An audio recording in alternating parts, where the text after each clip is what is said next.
آج چھٹا رمضان ہے اور 5 رمضان الحمدللہ اللہ کا شکر ہے کہ ہم نے صحیح اور سلامتی کے ساتھ گزارے ہیں۔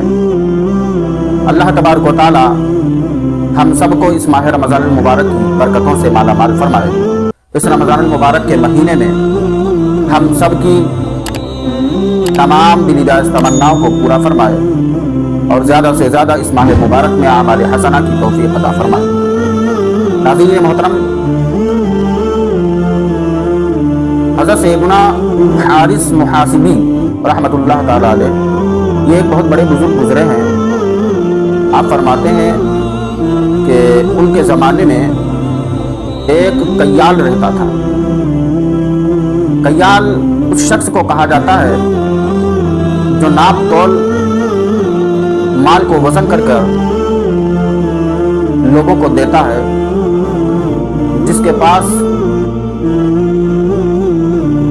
غلہ وزن کیا جاتا ہے اس وزن کرنے والے شخص کو، تولنے والے شخص کو کیال کہا جاتا ہے۔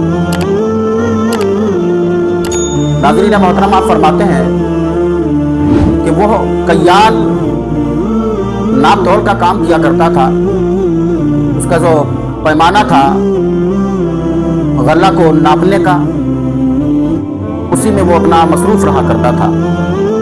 آج میرے ان تمام بھائیوں سے میری گزارش ہے کہ جو خرید و فروخت کا کام کرتے ہیں، جو سامان خریدتے اور بیچتے ہیں، جو ناپ تول کا کام کرتے ہیں، ایسے نہ جانے کتنے لوگ سامان ناپ کر وزن کر کر کے لوگوں میں تقسیم کرتے ہیں، لوگوں کو بانٹتے ہیں، دیتے ہیں، اور لوگوں سے ناپ تول کر کے سامان لیتے ہیں۔ لینے والے، دینے والے، ناپنے والے، سامان کو وزن کرنے والے، ایسے تمام لوگوں سے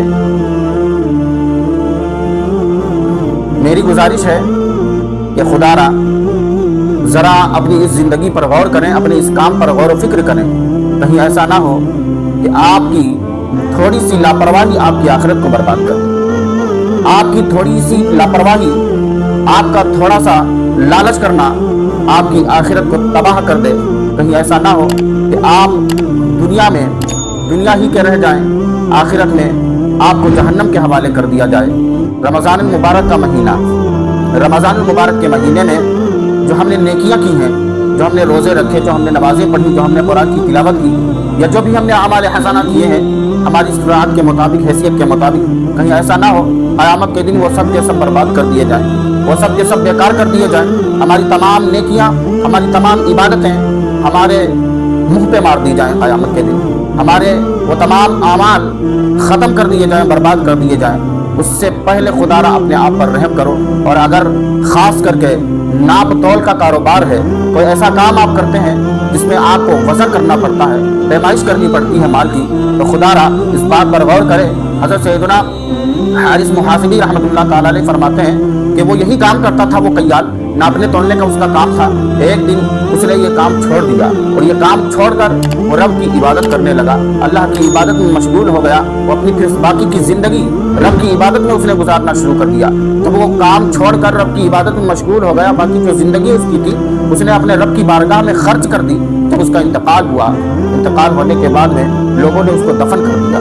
دفن کرنے کے بعد میں لوگ واپس چلے آئے، کچھ وقت گزرا، کچھ اس کے دوستوں نے، کچھ اس کے احبابوں نے اس کو خواب میں دیکھا۔ یہ بہت بڑے اللہ کے ولی حضرت سیدنا حارث محاسبی رحمۃ اللہ تعالی علیہ خود نقل کرتے ہیں اور فرماتے ہیں کہ جب اس کے دوستوں نے، اس کے احبابوں نے، رشتہ داروں نے جب اس کو خواب میں دیکھا اور پوچھا ما فعل اللہ بکا، اللہ تعالیٰ نے تیرے ساتھ کیا معاملہ فرمایا، جب ان کے رشتہ داروں نے اس سے پوچھا تو جانتے اس نے کیا جواب دیا؟